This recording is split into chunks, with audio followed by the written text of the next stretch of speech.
Order! Order! You are an incorrigible delinquent at times. Behave yourself, man!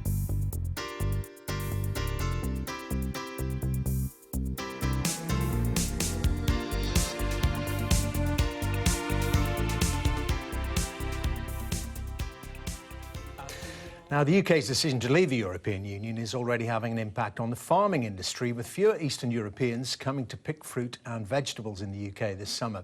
Now, they make up the vast majority of the harvest workforce, and farmers are saying unless a visa scheme for seasonal workers is agreed pretty soon, it will mean less produce on the supermarket shelves. Our correspondent, Tom Parmenter, reports. Pick and pack. Pick and pack. It's the rhythm that tells you Britain is reaching peak summer production. The blueberries and fine beans from the Wye Valley in Herefordshire only reach our shops because of the army of Eastern Europeans here. This year, numbers are down. None of them knows what Brexit means for them. If we can't provide them with that security they're looking for, they will find somewhere else a job. Is that already happening? People looking elsewhere? Yes, it does. We've lost some people since last year. They moved in different other countries in EU. British people just don't want to do this work. They make up 0.6% of the workforce. Here I make a lot of money. Yeah. Yeah, that's the main thing. Yeah. I hope they don't close the doors for us to come here. But at the moment, nobody quite knows what's going to happen. Yeah, nobody knows. Chris, whose family have harvested these fields for generations, is looking down the barrel. With the UK government still not committing to a seasonal worker visa scheme beyond the transition period. Without staff, we don't harvest the crops. If we can't harvest the crops, we're going to stop planting the crops. That means that business disappears. And that means those crops disappear from the supermarket shelves. So it's pretty straightforward, I think. And the scenario is repeated across Herefordshire, across the UK.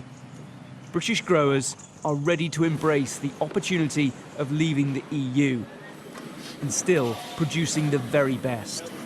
But the political impasse and the talk of no deal hasn't just sent a chill through traditional industry, it's sowing doubt in these fields too.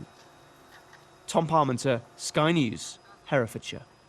The government has today denied claims the army will be called in to supply food and medical provisions in the event of no-deal Brexit. Downing Street, though, has confirmed they'll be publishing 70 documents soon to prepare the public for the possibility. Michael Crick is in Westminster now. Michael, what's the latest?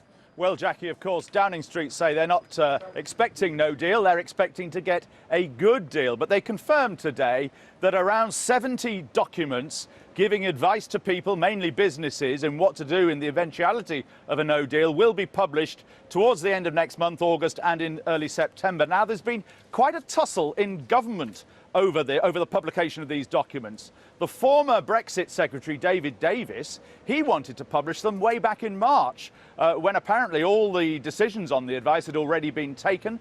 That apparently was kiboshed by Downing Street and Number 10, who felt that the negotiations were going well at that point. They didn't want to frighten the horses, it seems. Then the next plan was to start publishing them last week in small batches. Now they won't be coming out until the end of next month, nearly 6 months after they might have been originally published. And an extraordinary story about the Conservatives and Love Island water bottles. Michael, Yes. dare I ask what that's about? Yes, the Conservatives are being accused tonight of basically producing water bottles masquerading as these official Love Island water bottles. You see, it's got my name on it. I should stress it's not actually mine. Now, today on their website, the Conservatives advertised, to mark the finale of Love Island tonight on ITV2, they advertised water bottles with not your name on the side, but the words, "Don't let Corbyn mug you off." Sounds indecent, that. I'm told it isn't, actually. And now the Times journalist Henry Zeffman tweeted about whether these Conservative water bottles were actually imposters masquerading as Love Island merchandise, whereupon the Conservatives changed the website whereby you apply for this raffle from conservatives.com/Love Island to conservative.com/water bottle. This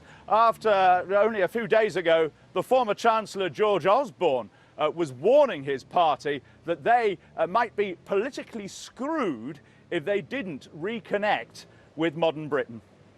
Thank you, Michael. No one believes that bottle isn't yours. Now, one very specific but potentially vital issue of Brexit is what will happen to the country's supplies of insulin in the event of a no deal.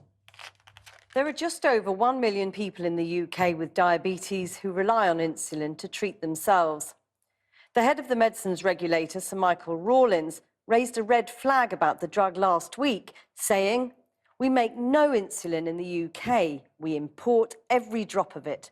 Disruption to the supply chain is one of the ways that patients could be seriously disadvantaged. It's got to be sorted, no question."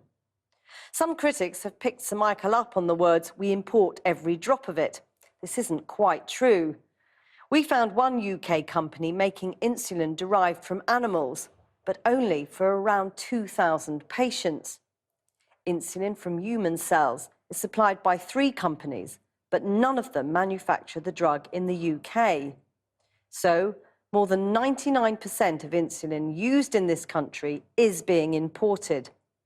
However, the Healthcare Distribution Association told Channel 4 News today it was aware of government plans for stockpiling medicines of all types, which it described as sensible planning. Well, you can get more on that story from our fact-check team at channel4.com/factchecked. I'm joined now in the studio by Neil Dixon, co-chair of the Brexit Health Alliance, the group that monitors the effects Brexit will have on the NHS. I mean, Neil Dixon, there can be few areas perhaps that cause as much concern as the prospect of what might or might not happen with a no deal, say. Where would you say things stand at the moment? Well, the first point, which I think a lot of people don't quite understand, is just how dependent we are and how interdependent the whole healthcare supply chain is. So even for one drug, you can have chemicals that will cross 3 or 4 borders. Out of the UK every month, 45 million packs of medicine leave the UK to go to Europe, and 35 million come the other way. As we've just heard in relation to something like insulin, we are actually very dependent on Europe to get that through. So the government, not before time, I have to say, has recognised that if we are going to have a no deal, we've really got to start planning, and we've got to start planning effectively. It may be acceptable for cars to sit around in Calais for a week or so while things are sorted out. It's simply not acceptable for medicine. So that's why planning is right. I mean, you mentioned the insulin story, as it were, the UK drugs regulator raising real concerns about that last week, because we don't produce very much of it, hardly any, in terms of the insulin that's used by diabetics. The regulator says he's now convinced the government has a handle on that particular issue. Are you convinced by that? Well, we've had quite a lot of discussions with officials. There was a while when the government really didn't want to talk about no deal at all, about any preparations for it. I think there is now recognition across government that we need to plan for a no deal. In terms of healthcare, for us, I mean, it has to be the #1 priority. For patients, this is a matter of life and death. Therefore, good planning and common sense can get us round this. I don't want people to start panicking, because that's not the thing to do now. But it does mean that the government has to start thinking about stockpiling, maybe 4 to 6 weeks of supplies in certain cases. And it's certainly the case that NHS organisations must now start to look at their own supply chains. What drugs do they get? Which ones are they very reliant on Europe? They need to get all that stuff sorted out. I mean, how is that being organised? How many people within the NHS are now working on those plans? Well, I think the answer is we're at the start of that process. We do know that which will seem late to a lot of people. Well, we are still some months away. The reality is, of course, that a lot of NHS stuff, like the rest of industry, is just in time. So things arrive for an operation the day before the operation. So you've got to look very carefully and say, well, if we had a no-deal Brexit, what happens on the 1st of April? How many of those things would be affected? Some will not be. Some will come from warehousing that is already pretty full anyway. They will come. But we need to understand in detail what is going to happen in terms of critical supplies that affect people's lives. So if you take the insulin example, for example, I mean, how feasible is it that we would start to manufacture our own insulin in the quantities needed? I don't think that is the answer. The answer is we need to come to a sensible deal with the rest of Europe, even with a no deal, in terms of ensuring that we get constancy of supply. And how much sort of communication is there between your organisation, the NHS, and the government on this at the minute? How closely are you working together now? Well, I think certainly on this issue, we weren't working closely together. We are working closely now. So we are aware that there is significant planning going on within NHS England and within the Department of Health. We have to see the results of that. Would you say that the government failed to take this seriously enough up until this point? I think the government took it seriously. I think officials took it seriously, but politically it wasn't acceptable to look at it, and it is acceptable now. Is it possible to say how much this is going to cost the NHS? No, I don't think we do know that, and I think individual NHS organisations do need to look at what are the cost implications of these changes. There are longer-term effects of a Brexit without a deal on NHS organisations. We need to look at that for things like research funding. But the immediate cost, we do need to look at that too. Neil Dixon, the co-chair of the Brexit Health Alliance, thanks very much for joining us. Thank you.